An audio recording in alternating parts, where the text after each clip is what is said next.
ان کا ایک دائنا بازو بن گیا.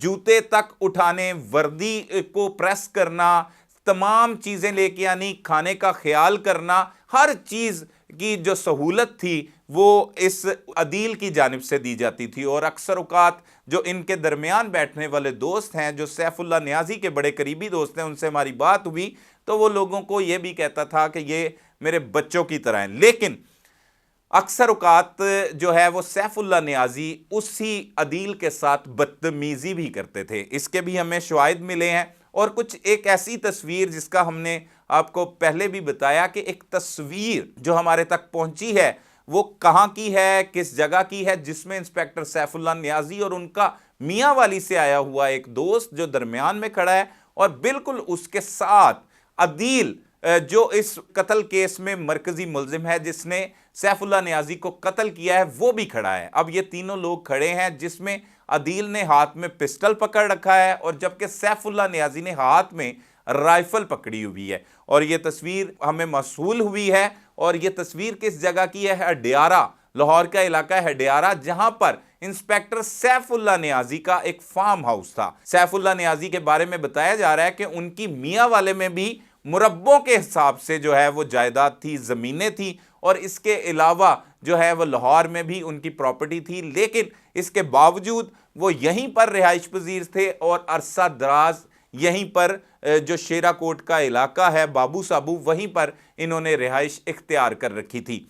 اکثر اوقات جو ہے وہ عدیل ان کے ساتھ بھی رہتا تھا. ویسے اس کا گھر جو ہے وہ 60 فٹ روڈ پہ ہے، شیرا کوٹ میں ہی بالکل قریب ہے، ورکشاپ بھی نیچے ہے، تو وہ اکثر اوقات ان کے ساتھ ہی رہتا تھا. ساتھ ٹریفک وارڈن بھی تھا اور ساتھ یہ بھی رہتا تھا. اور جہاں پر انہوں نے جانا ہوتا تھا مختلف تھانوں میں تعیناتی کے دوران بھی عدیل جو ہے وہ ان کے ساتھ دیکھا گیا اور کافی وقت گزرتا رہا. لیکن مسئلہ یہی تھا کہ عدیل کو کسی بھی کام میں تاخیر کرنے پر، خاص طور پر جھڑپ کا سامنا ہوتا تھا، اس کو گالم گلوچ یا غلیظ زبان سے مسئلہ ہوتا تھا. وہ اکثر اوقات وہ منع بھی نہیں کر پاتا تھا. اور کچھ لوگ یہ بھی بتاتے ہیں کہ یہ روٹین کا ایک معاملہ تھا. انسپیکٹر سیف اللہ نیازی کسی بھی بات پر جو ہے وہ غصے میں آ جاتے تھے اور عدیل کو کہتے تھے کہ تو کیوں نہیں کر رہا، کیوں نہیں کتا، کیلے چھوٹے لے کے آیا. مثال کے طور پر کچھ ایسے واقعات کے بھی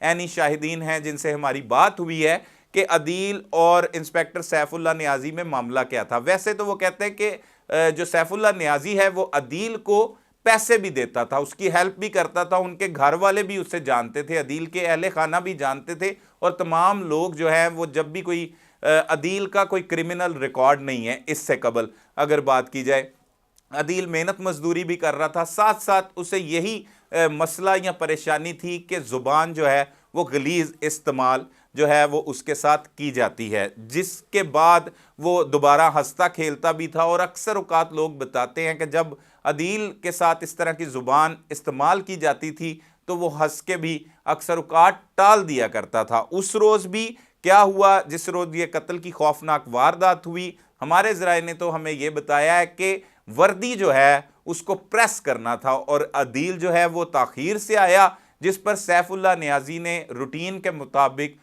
اس کو گالم گلوچ کی، جس پر اس نے انہیں منع کیا تو وہ مارنے کے لیے بھاگا. اسی دوران عدیل کمرے میں گیا، کمرے سے اس نے پسٹل اٹھایا اور پسٹل اٹھا کر اس نے تسلی کے ساتھ پھر گولیاں چلائیں، اور گولیاں مارنے کے بعد وہیں پر کھڑا رہا. اور کھڑا رہنے کے بعد پولیس آئی اور پولیس کو پھر اس نے گرفتاری بھی دی اور بتایا بھی کہ یہ جو شخص قتل کیا ہے اس نے وہ انسپیکٹر سیف اللہ نیازی ہے، اور اس نے بدتمیزی، گالم گلوچ، ماں بہن کی گالیاں دینے کی وجہ سے اس شخص کو قتل کر دیا ہے. عدیل کا یہ ایک ویڈیو بیان منظر عام پر آیا اور اس واقعے کو رپورٹ کیا گیا تو عوام جو ہے وہ خاص طور پر وہ عدیل کے حق میں نکل آئی. نہ صرف پاکستان بھر سے سوشل میڈیا استعمال کرنے والے لوگ عدیل کے لیے اس وقت آواز بلند کر رہے ہیں، بلکہ شیرا کوٹ میں جو لوگ اس کے ساتھ کام کرتے تھے، ورکشاپ پہ کام کرتے تھے، ارد گرد رہنے والے لوگ، وہ بھی عدیل کے حق کے لیے نکل آئے ہیں. لوگوں کو یہ بھی خدشہ ہے کہ کہیں پر عدیل کو مبینہ جعلی پولیس مقابلے میں پار نہ کر دیا جائے. انہوں نے مطالبہ کیا ہے کہ عدیل کو ہرگز جو ہے وہ پولیس مقابلے میں پار نہ کیا جائے۔ ناظرین، پہلے بھی پچھلے ولاگ میں بھی بتایا کہ یہ جو زبان ہوتی ہے وہ اکثر اوقات آپ کو عرش سے فرش پر لے جاتی ہے، اور زبان جو ہے وہ آپ کو کسی بھی قسم کا نقصان پہنچا دیتی ہے۔ اس سے بڑا سوچ سمجھ کے استعمال کرنے کی ضرورت ہے، لوگوں کو سوچنا چاہیے۔ عہدے، یہ چیزیں، یہ سب کچھ آتی رہتی ہیں، لیکن اکثر اوقات لوگ کسی بھی چیز کا مائنڈ کر جاتے ہیں۔ جیسے عدیل جو ہے وہ اچانک سے طیش میں آیا اور اس نے گولیاں برسا دی۔ اس کے علاوہ جو ہے وہ پولیس جو اس کیس کی تفتیش کر رہی ہے، ان سے بھی ہماری بات ہوئی ہے، ان کا بھی یہی کہنا ہے کہ خاص کوئی ایسی وجوہات نہیں ہے، یہ موقع پر ہی ساری کارروائی ہوئی ہے، اور ملزم نے جو بیان دیا ہے اب تک وہ بیان جو ہے وہ اس کا درست ثابت ہو رہا ہے۔ مزید اس سے تفتیش کی جا رہی ہے کہ اس میں مزید حقائق تو نہیں، کہیں اور کوئی وجوہات تو نہیں، اس لیے جو اس کیس میں مزید بھی حقائق ہوں گے اس سے بھی آگاہ کریں گے۔ البتہ انسپیکٹر سیف اللہ نیازی کی لاش کو میاں والی ان کے آبائی علاقے میں لے جایا گیا، جہاں پر سینکڑوں سوگواروں کی موجودگی میں آہوں اور سسکیوں کے ساتھ سپرد خاک کر دیا گیا ہے۔ مقدمہ ان کے بیٹے بابر خان کی مدعیت میں پہلے ہی درج ہے، اور اس کی اب تفتیش ہو رہی ہے، اور لوگوں کی ایک بڑی تعداد عدیل کے حق میں نکل آئی ہے۔ ہم بھی کہتے ہیں کہ مقتول کے حوالے سے بات کی جائے، لیکن جو غلطیاں، کوتاہیاں اور جو اتنے معاملات جو لوگوں نے دیکھے ہوں انہیں سامنے رکھنا بھی ہمارا فرض ہے، اور عوام بھی یہی چاہتی ہے کہ عدیل کے ساتھ ناانصافی نہ ہو۔ اب اعلیٰ پولیس حکام کو بھی یہ دیکھنا ہوگا کہ کہیں وہ مزید لوگوں کے دلوں میں ایک غبار ہے یا ایک ان کے ساتھ ایک غصہ ہے، انہیں مزید ابھارتے ہیں یا عوام کا ساتھ دیتے ہیں۔ یہ انہوں نے فیصلہ کرنا ہے، بہتر فیصلہ کرنا چاہیے، اور عدیل نے کیونکہ جرم کیا ہے، عوام کو بھی یہ بات سمجھنے کی ضرورت ہے، اس کو بھی اس کے کیے کی سزا جو ہے وہ ضرور ملے گی۔ وہ اعتراف جرم بھی کر رہا ہے، لیکن جو اس کا طریقہ کار ہے اس مطابق اس کو سزا دینی چاہیے۔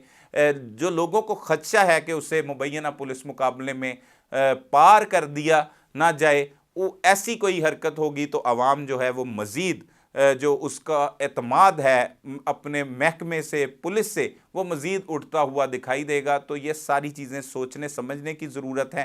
اس کیس میں جو بھی مزید حقائق ہمارے سامنے آئیں گے اس سے بھی ہم آپ کو لمحہ بہ لمحہ آگاہ کرتے رہیں گے۔ تب تک کے لیے اپنے میزبان سلمان قریشی کو اجازت دیجیے۔ اللہ نگہبان۔